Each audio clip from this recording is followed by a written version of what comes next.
Hello everybody. My name is Eric D. Johnson, also known as BrightShine.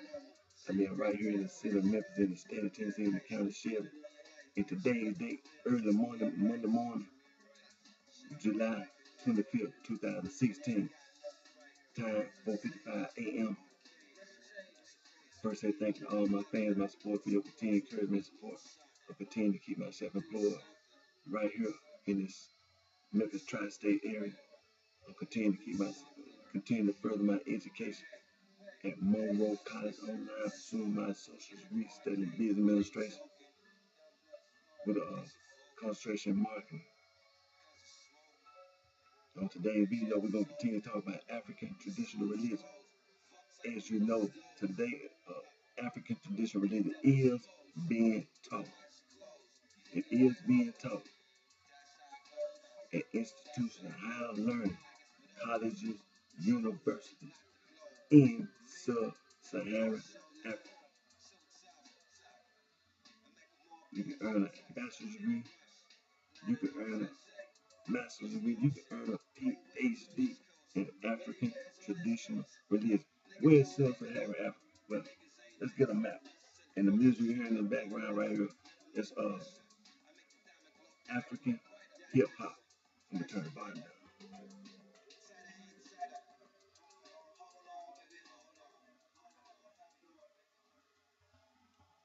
All right.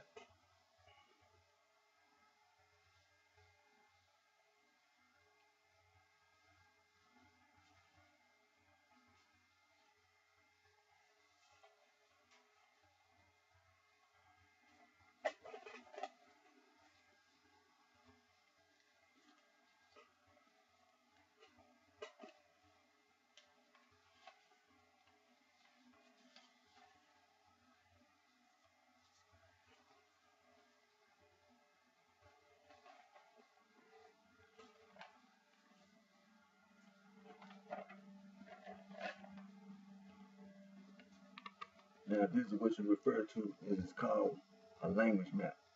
It shows you the people on the African continent, the language that they speak, and the areas that they live in. Now, as you see in the northern area, you see majority Afro-Asiatic, and you see some the yellow color, that's the Nilo-Saharan, and the dark orange color, that's the Niger-Congo A, and that light orange color is the Niger-Congo B, Bantu.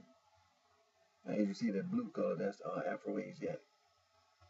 But you see sub-Saharan Africa, what they refer to as sub-Saharan Africa, is not the north.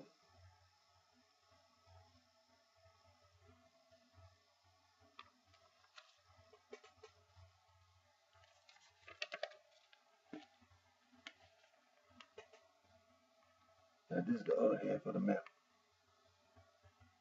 Now, you see the color code over there. It tells you that the blue color is the Afro-Asiatic, the yellow color is the Nilo-Saharan, the dark orange color is the Niger-Congo A, the light orange color is Niger-Congo B, the Bantu. Now, the green color, that's the Khoi and the San. The Khoi people and the San people. Now, they put it together, Khoi San, because they try to make because of way of life. But the Khoi people and the San people do not speak the same language. Two different groups of people, the Khoi people and the San people. They pretty much live around each other. And then that lavender purple color, that's the Austronesian. Now, you know the Austronesian, that's the people that come from Indonesia. The people that was living in Indonesia, they migrated and settled in on the island of Madagascar. we don't have enough time to get into all that right now.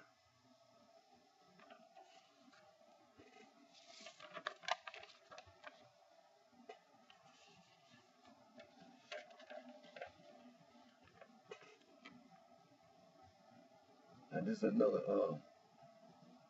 language map, the Niger-Congo. You see sub-Saharan Africa now.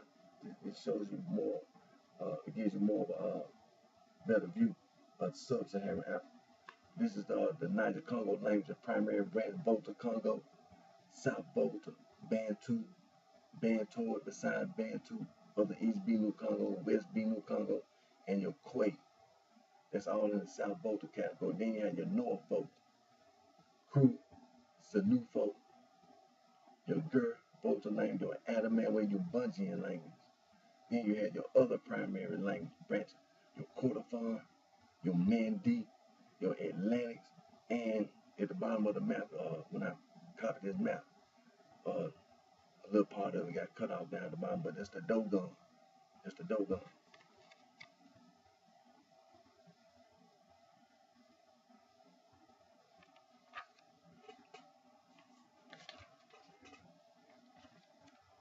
Now this is another language map, and it shows you sub-Saharan Africa. But this is a language map.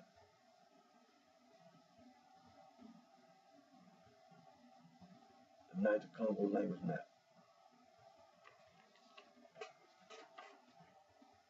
Your Atlantic group, Bolo and Fulani. Your Mandi, Bambare, Mandingo, Dayule, your Crew, your Gur language, including your Moor and your Quay language, Bali, Akan, Iwi, your Dogon, your Ajord, your Adamawa, your Bunjin, your Jibayi, Banda, Zandi, your Kordofanians, your non-Bantoid, your Yaruba and your Igbo, your Bantoid, Fang, Tiki, Lengale, Mongo and Kundu, Congo, Choki, Lube, Luganda, Rwanda, Rundi, Sukume, Kikuyu, and you have your Bantu, Swahili, Makawi, Inyanji, Bembe, Shone, Tisange, Northern Soto, Zulu, Southern Soto, Kosa, Tiswane, Ndoga, Umbundu. Now there are many other Niger Congo that are not even listed on here. There are many other. Whole lot. Sometimes I can be online, I can see some group, but there are many other groups that are not even on this map, but they speak the language.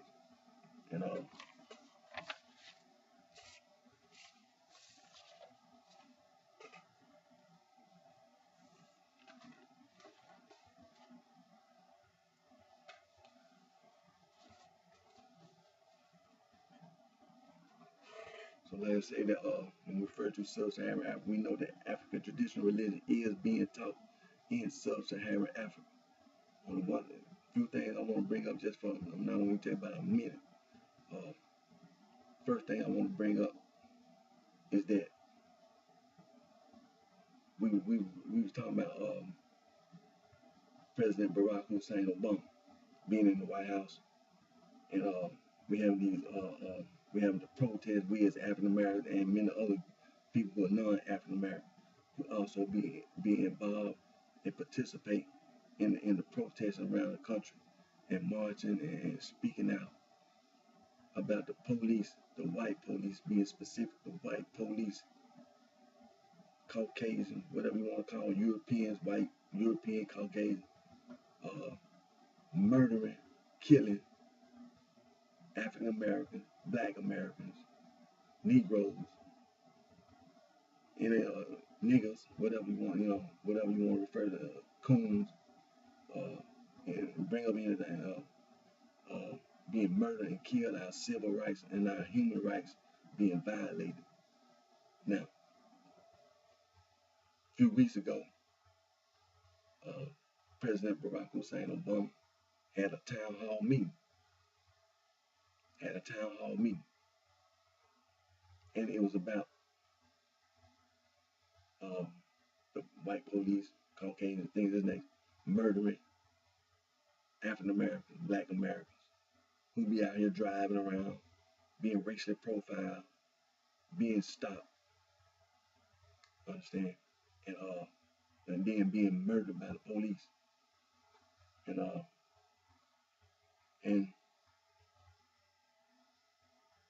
recently we had some police who got killed, and individuals who did those things, and their lives were taken,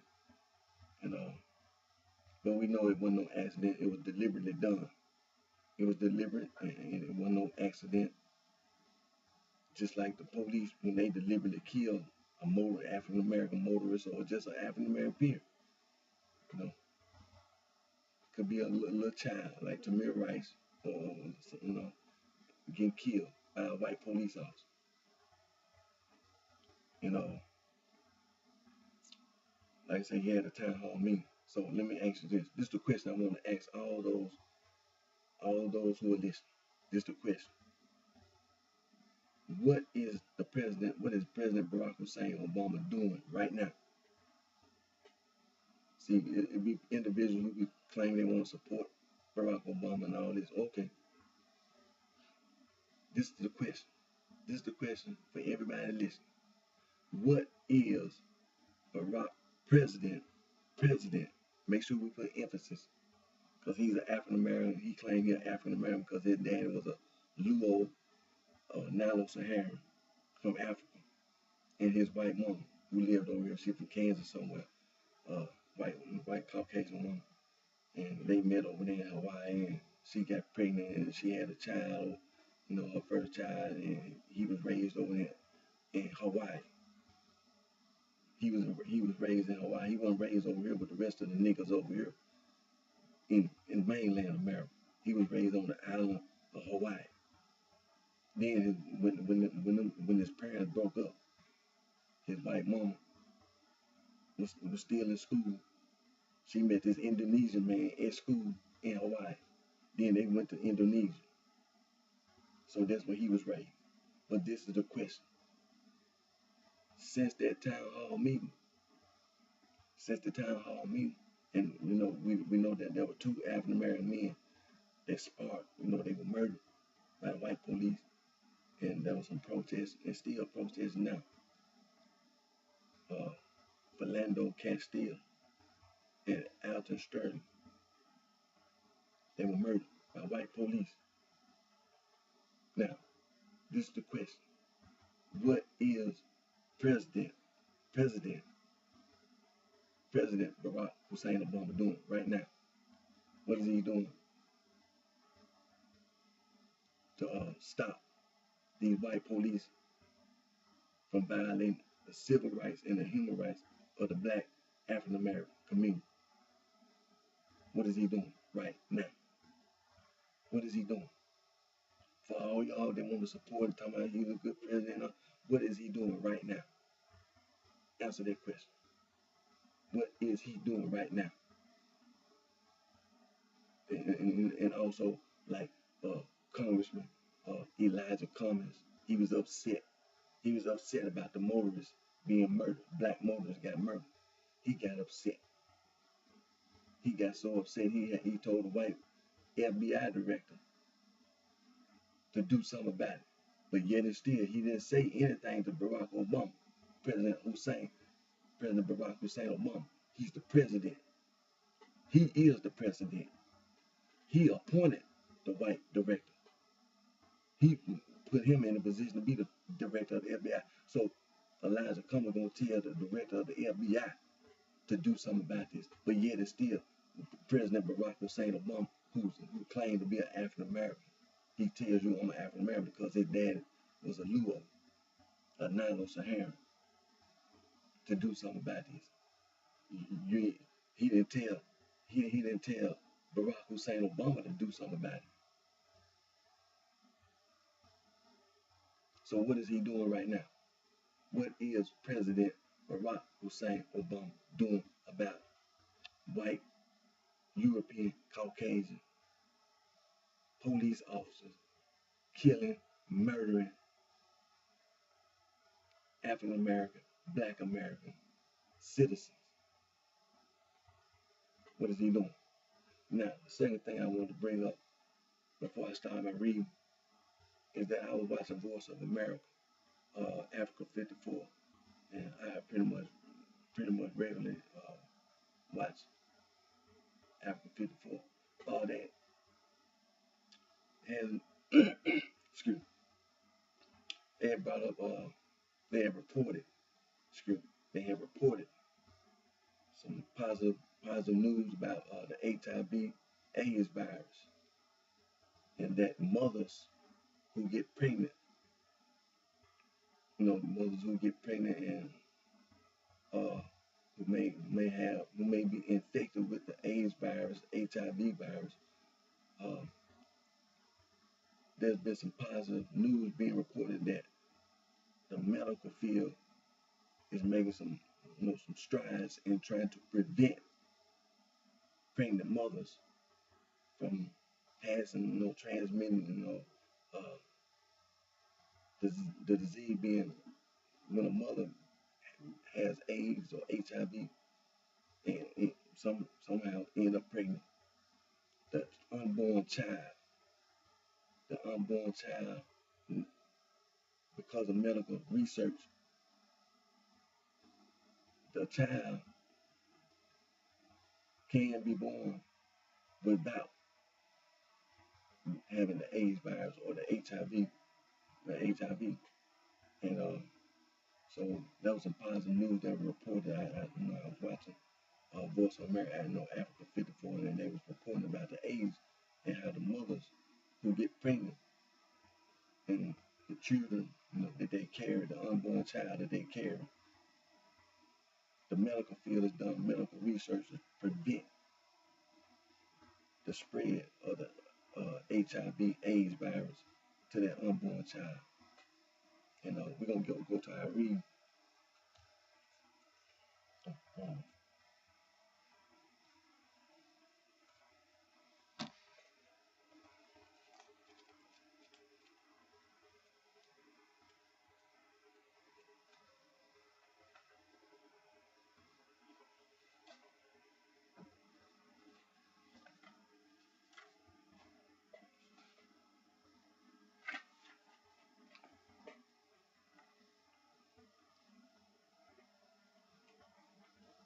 we're gonna continue to read our reading on African traditional religion.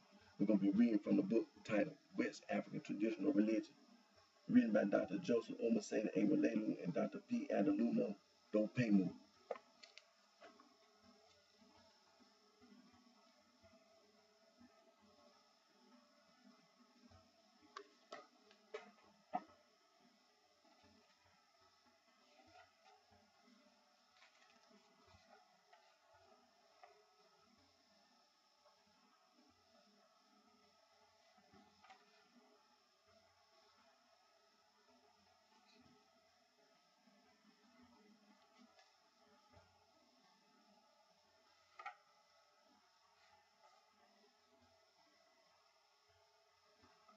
We're gonna continue to read from the introduction. C. Idolatry. Idolatry. The word is from the Greek word idolon, meaning image or phantom. It means things used to represent other things as symbols or emblems. It also means a conceptualization, an image in the mind, an idea, a vision, fancy, or imagination. The word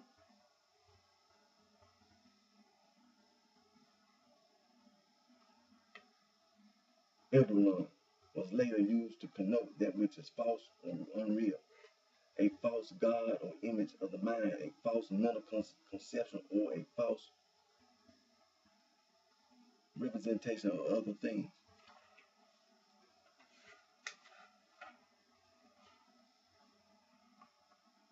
Originally, idol is not a representation of falsehood, it symbolizes that which is real. It is used as an emblem of religion, and an emblem of religion is not necessarily false. Technically, therefore, an idol is a means to an end and not an end in itself. Idol as an emblem of a religion is useful in aiding man's perception and concentration.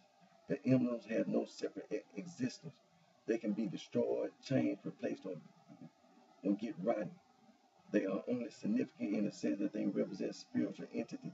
They have no meaning apart from being associated with the spiritual beings who are real to the worshippers. But an emblem or symbol becomes an idol when it becomes an end in itself, without adequate regard to the spiritual it symbolizes. Idolatry is not an appropriate term for West African traditional religion. The religion cannot be described as idolatry simply because it uses emblems, symbols, or cult objects. Africans do not worship idols nor bow down to woods, stones, or inanimate objects. If they bow down before woods and stones, it is because the emblems represent spiritual beings which are real to them and are thought to be symbolized by the objects. The objects are mere symbols of true, real objects of worship.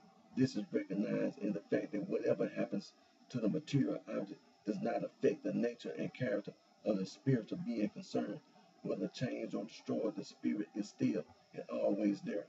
We can conclude by saying that idolatry, as an emblem or symbol of religion, is an element of all religions, not just of West African religion. We're going to stop right there.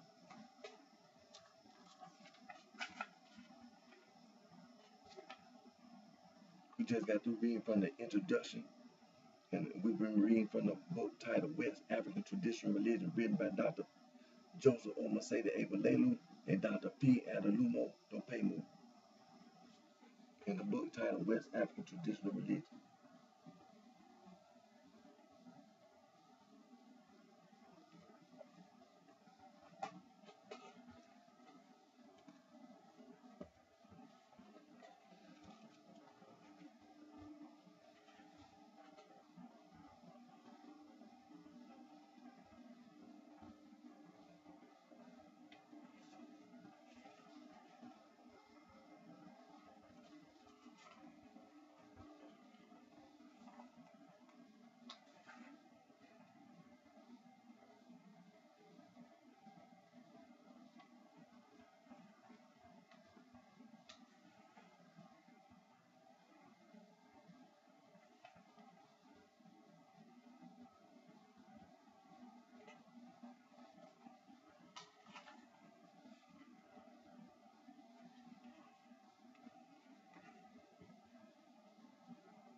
We're going to continue our reading.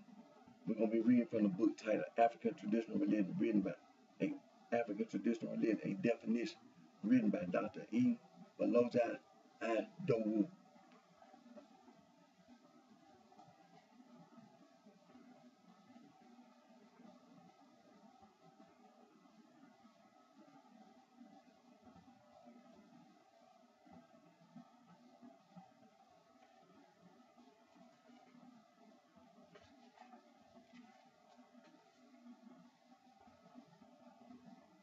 And we're reading from chapter 4, titled The Nature of African Traditional Religion.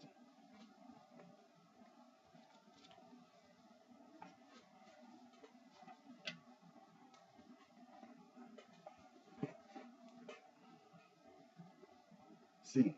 Animism. Edward B. Taylor popularized this term in his Primitive Culture, volumes 1 and 2. He takes animism as given and defines it as the doctrine of souls and other spiritual beings in general. He sees it as this great element of the philosophy of religion. It is this essential source, a minimal definition of religion, the belief in spiritual beings, the key to the deep lying doctrine of spiritual beings, which embodies the very existence of spiritualistic as opposed to materialistic philosophy. The groundwork of the philosophy of religion, from that of savages to that of civilized men. In Tyler's words, the theory of animism divides into two great dogmas, forming part of one consistent doctrine. First, concerning souls of individual creatures capable of continued existence after the death or destruction of the body. Second, concerning other spirits upward to the rank of powerful deities. Thus, animism in its full development includes the belief in souls and in a future state in controlling deities and subordinate spirits. These doctrines practically resulted in some kind of act of worship. Tyler substantiates and illustrates his theory of animism According to his own definition, capriciously, he looks at the fact of dreams and visions. He asserts that it was a consequence of dreams by which man thought that, while lying down asleep, his physical being was engaged elsewhere in normal or abnormal activities. That he first conceived the idea of a separate spirit or soul or double. It is a consequence of the same medium that he came to the belief that other souls visited his own soul and became confirmed in the belief of other human souls as separate and separable entities.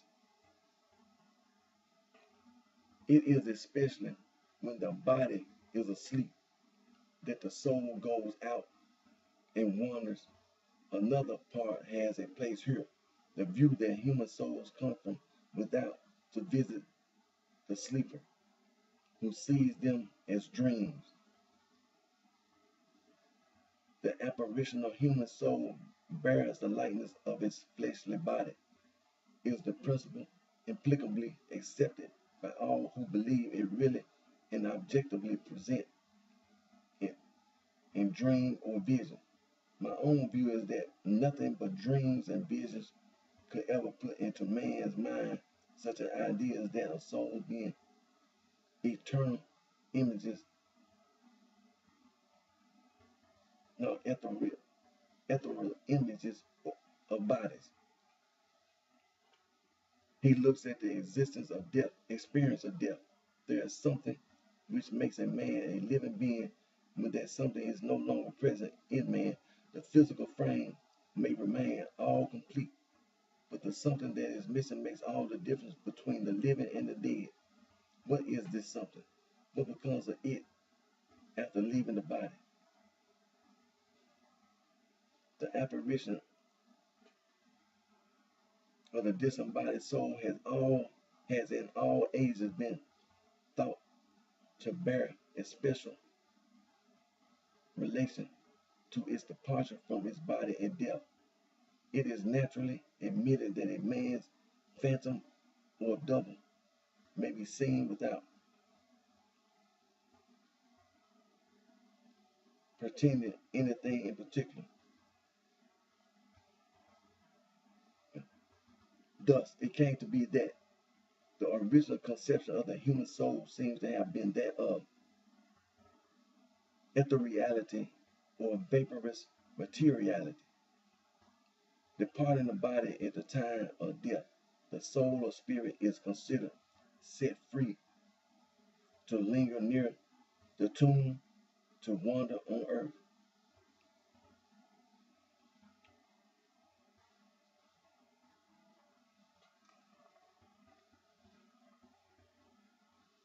Or fit in the air, to travel to the proper region of spirits, the world beyond the grave. So funeral types take their significance and meaning, so also does the whole complement of beliefs about haunting, cults of the dead, ancestral cults, life after death, transmigration, etc. Then he gives attention to the conception of other souls, that is, souls of animals and of those things which in general are called inanimate objects. The sense of an absolute physical distinction between man and beast, so prevalent in the civilized world, is hardly to be found among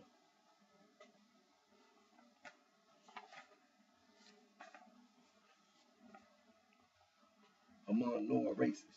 Men to whom the cities of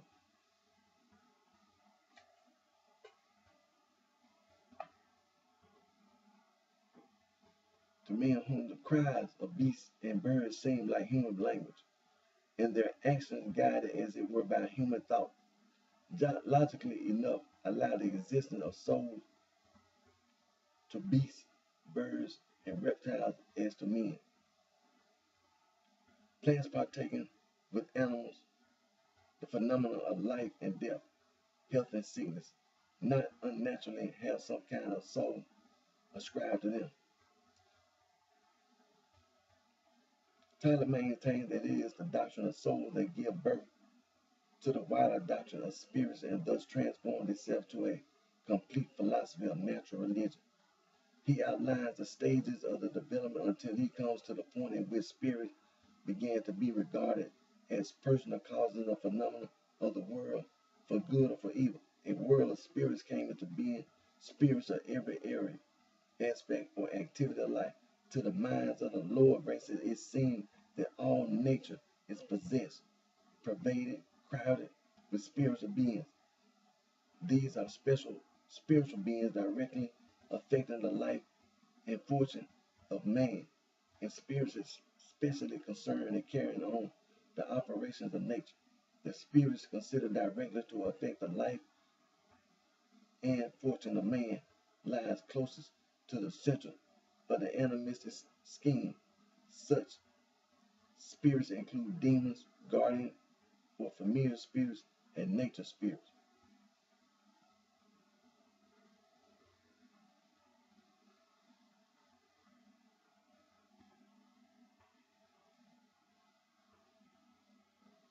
I'm gonna stop right there. Stop right there.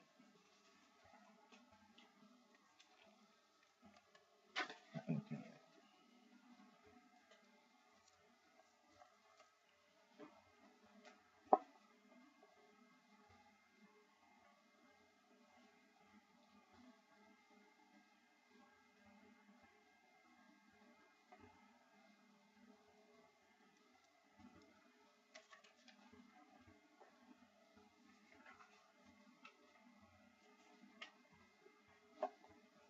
We just got to read from chapter 4,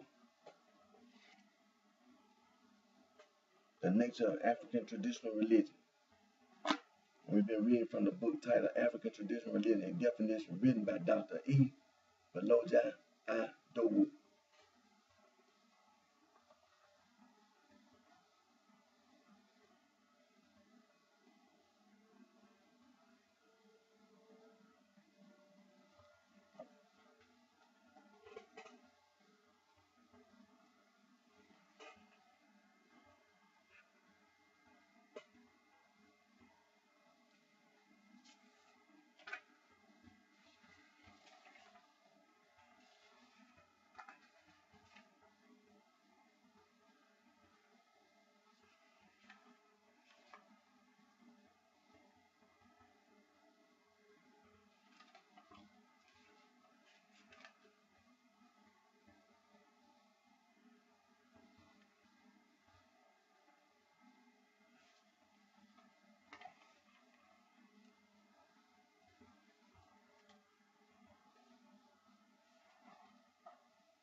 I'm going to read now from the book titled African Religion and Philosophy, written by Dr. John S. M. Beebe.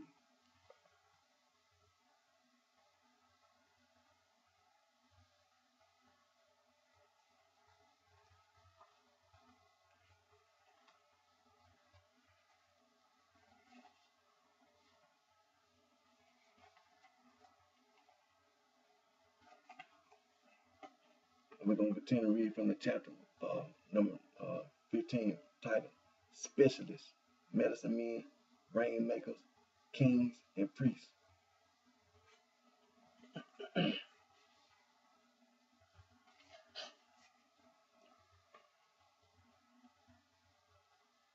On priests, there is a fair amount of literature. Although the term is used loosely to include almost every religious leader, strictly speaking, priests are religious servants associated with temples. But in the African situation, the word is used to cover everyone who performs religious duties, whether in temples, shrines, sacred groves, or elsewhere. There are priests reported among many societies, including Ankori, Yaruba, Igbo, Akan, Shone, Baganda, Basoge, Iwi, Sanjo, and others. The tradition of priests is stronger in West Africa than in other parts of the continent. Of this, Perenda writes that priests and devotees, mediums devoted to the gods, are set apart for divine service and receive some kind of initiation and training for it. There are different methods of training, from very simple to highly elaborate, but the priesthood as a class is distinct and developed. Their training may comprise seclusion from the world, instruction in the laws, and sometimes possession by the divinity. The vocation of priest and devotee is highly honored. It is generally open to both men and women. Concerning the priest among the Yaruba, Adowu writes that the priest has always been an important social figure. He is inevitable, has always been an important social figure. He is he is inevitable. Wait, what's that? He is inevitable in the social pattern of the Yoruba, since the keynote of their national life is their religion. Virtually nothing is done without the ministration of the priest. For apart from looking after the soul of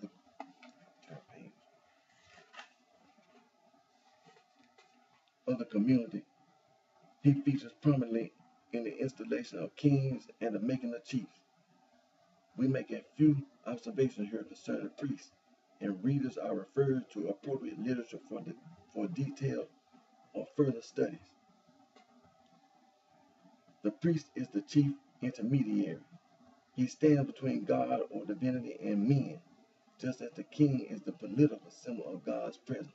So the priest is the religious symbol of God among his people.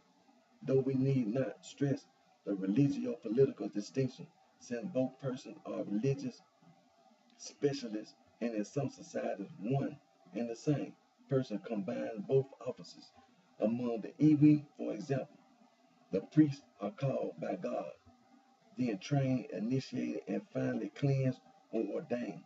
Their duties include the performing of daily and weekly rites, making libation, and offering prayers for blessings and for the barren and other needy people. Among the Baganda, the king used to play a leading role at the annual national festival, when he would make an offering and sacrifice of 9 men, 9 women, 9 cattle, 9 goats, 9 fowls, 9 loaves of bark cloths, and of cowrie shells. The Lozai have a high priest who makes offerings to God on national crisis, and under him are other priests appointed by the king and council and put in charge of the royal graves. The duties of the priest are chiefly religious, but since Africans do not dissociate religion from other departments of life, he has or may have other functions. He is the spiritual and ritual pastor of the community or nation.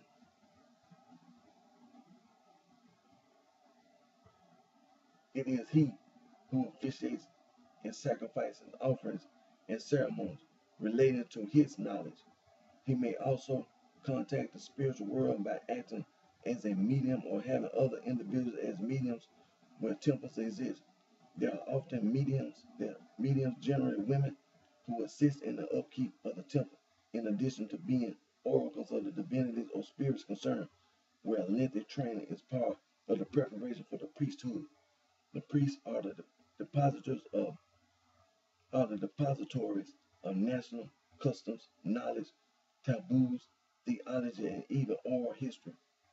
This wide knowledge qualifies them to act as political heads, judges, and ritual experts. For example, Rukube priests are also political heads of their villages. Their duties include making intercession with God on behalf of the people, performing the rain-making ceremonies, and leading their communities in the fertility festival. Each priest is on probation for 7 years or longer. If drought, pestilence, or shortage of wives should occur during his probation period, he is disqualified and deposed. Among the Batuwe, the high priest is elected and is known as the father of the country, while the high priestess is known as the mother of the country. Thus, people regard them as symbols of their country's existence, prosperity, and continuity. I'm gonna stop right there.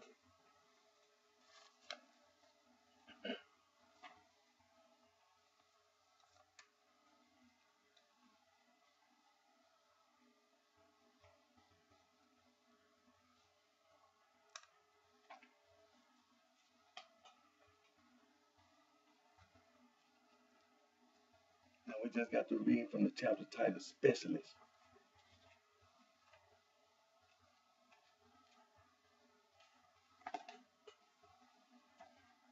Medicine men, rainmakers, kings, and priests. That's chapter 15. Specialists, medicine men, rainmakers, kings, and priests. And we've been reading from the book titled African Religions and Philosophy, written by Dr. John S.M. Beatty.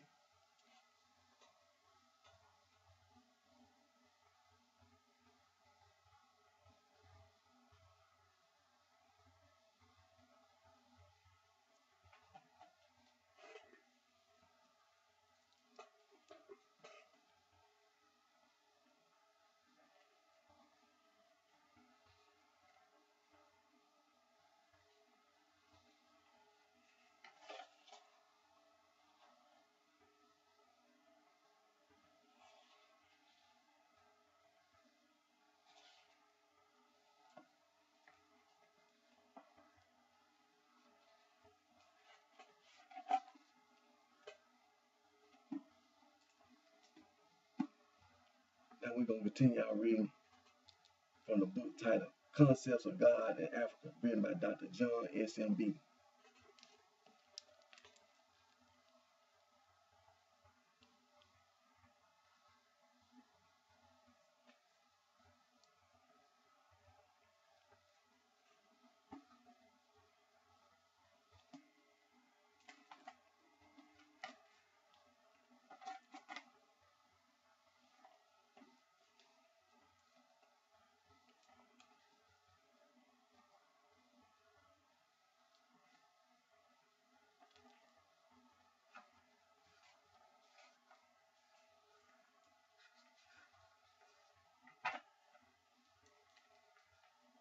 Reading from part 4, God and Man. Number 14, the creation and original state of man.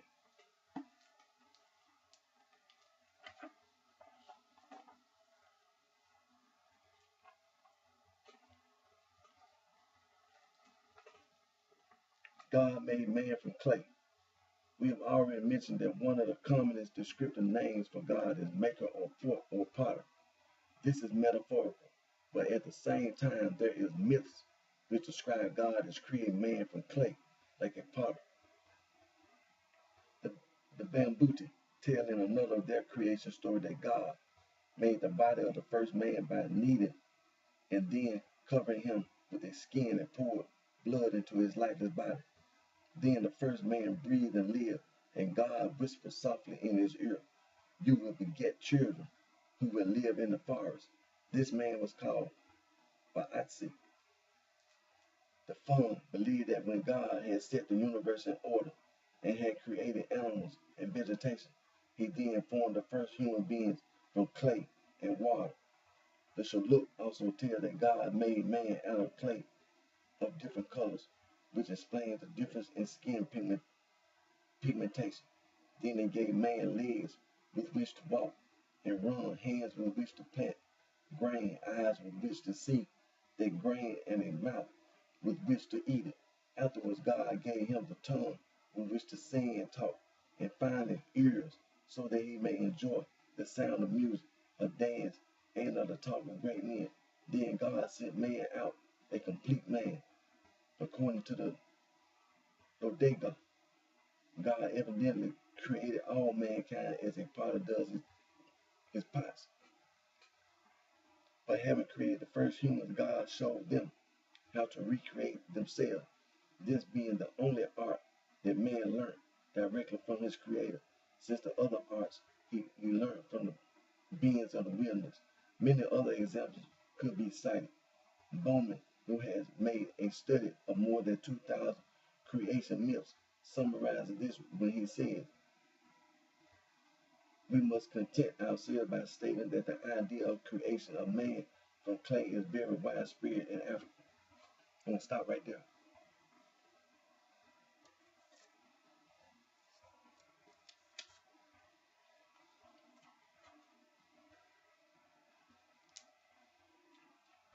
And we've been reading from chapter 4, God and Man.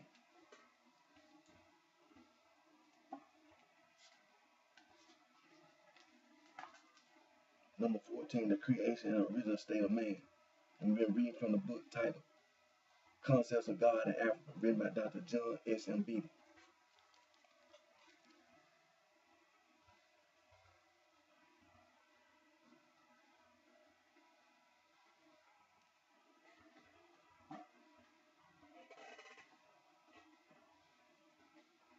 And before we end today's video, we're going to go to our Niger Congo language. We're going to start with our Mandingo and our Bambari. Then we're going to go to our Kosa.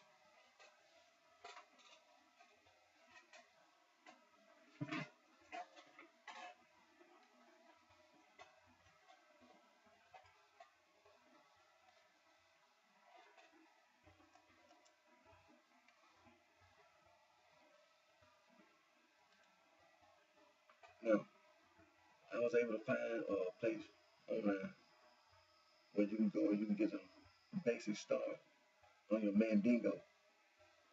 You can go to Mansata, MANSATA dot wiki, WIKI, Foundry, FOUNDRY.com, and you'll learn to speak Mandinka. Now, you know that Mandinka is a Mandi language, just like Bambari is a Mandi language. And Mandi language is Niger Congo.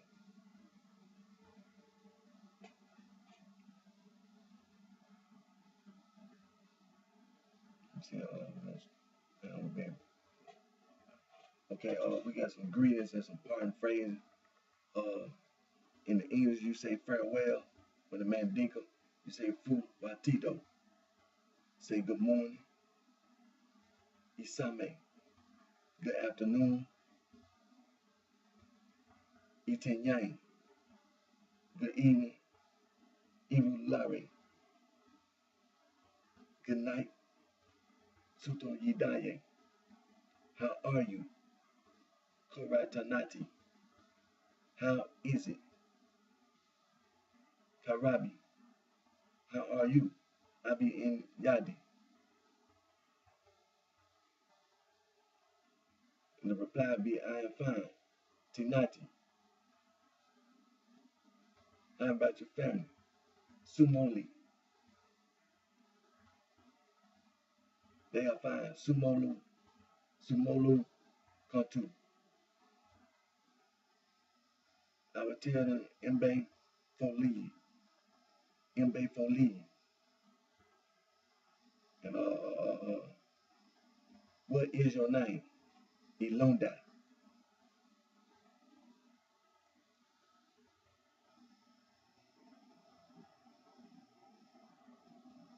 Where are you going? Iketa Mento Lee. Where do you come from? Ibate Mento Lee. I'm gonna start with tell you what what's that right there? Days of we're gonna go days of the week in English. Sunday.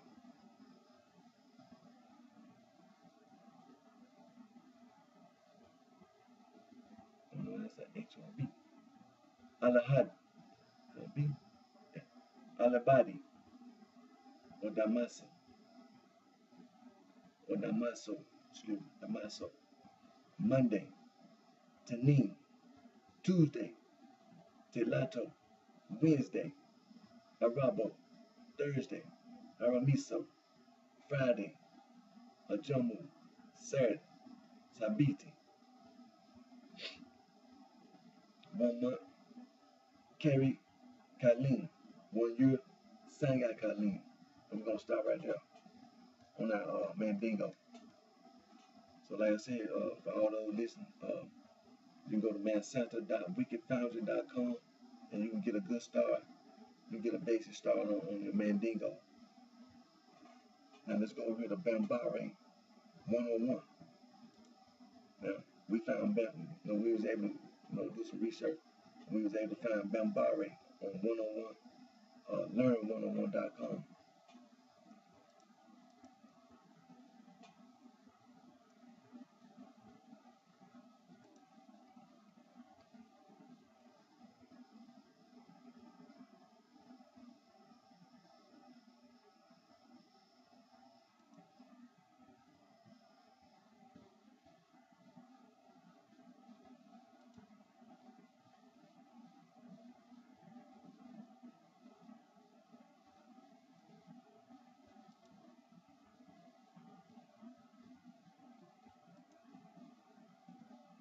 Okay, we're gonna start with phrases and vocabulary basics.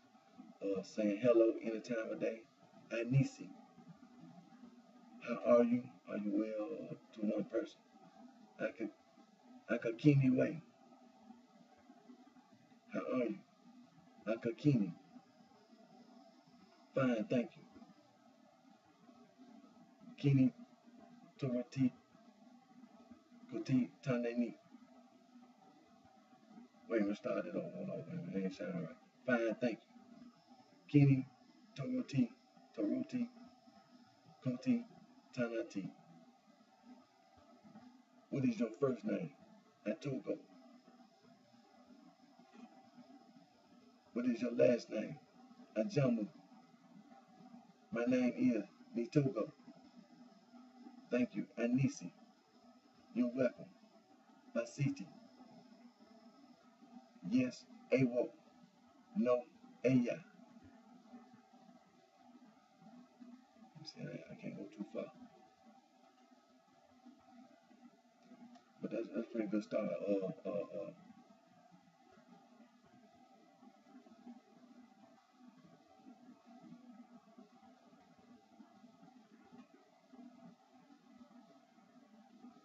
Okay. Excuse me. Ayi. Hakito. I'm sorry.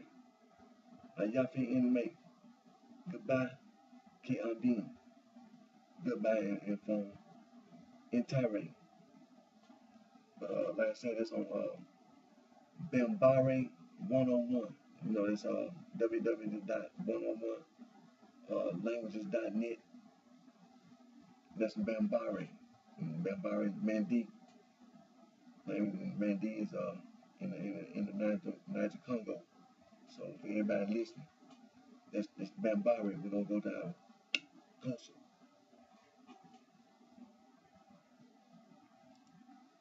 Then we're gonna start on our languages. Learn Kosa. Learn Kosa on ourlanguages.org. Ourlanguages.org. And let me see.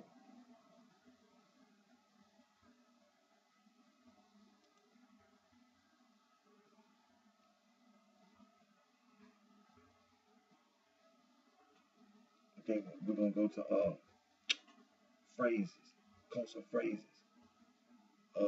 And then the good thing on this right here, and it's on both. It's on ourlanguages.org and it's on learn101.org that they got the speaker.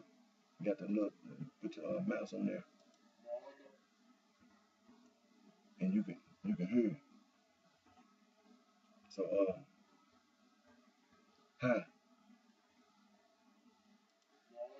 Molo. What is your name? Ugabani Igama Lako. Nice to meet you.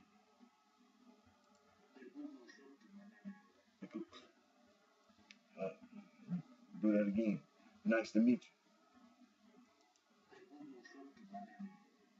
you. Big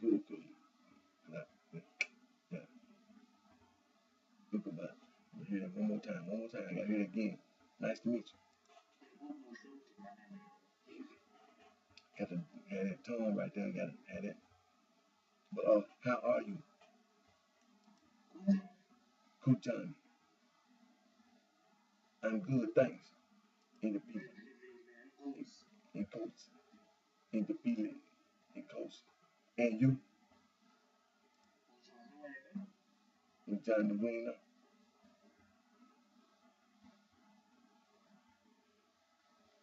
Now this is what I want to hear. This is what I heard.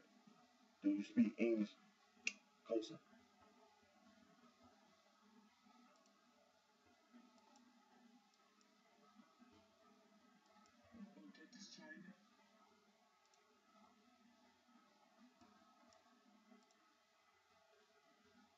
That one didn't come out.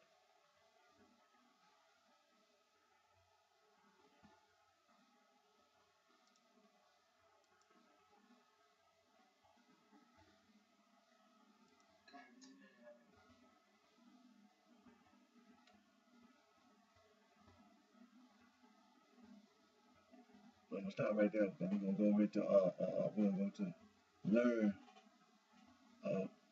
learn one-on-one. We want iLanguage.org. I was trying to get the speaker to work over when asked the question, do you speak English?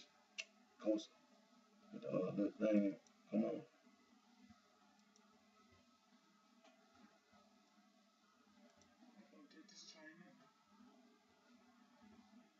Then we're gonna go over here to learn one-on-one.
Okay, I see now. I see something.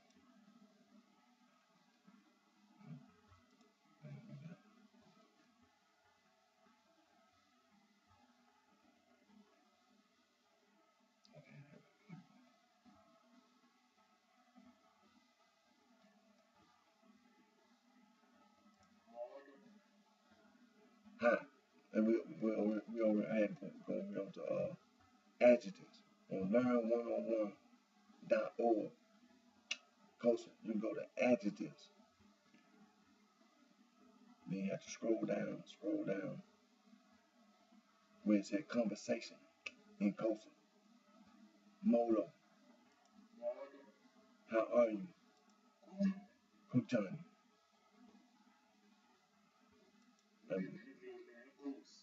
In the feeling in Kosa. And you?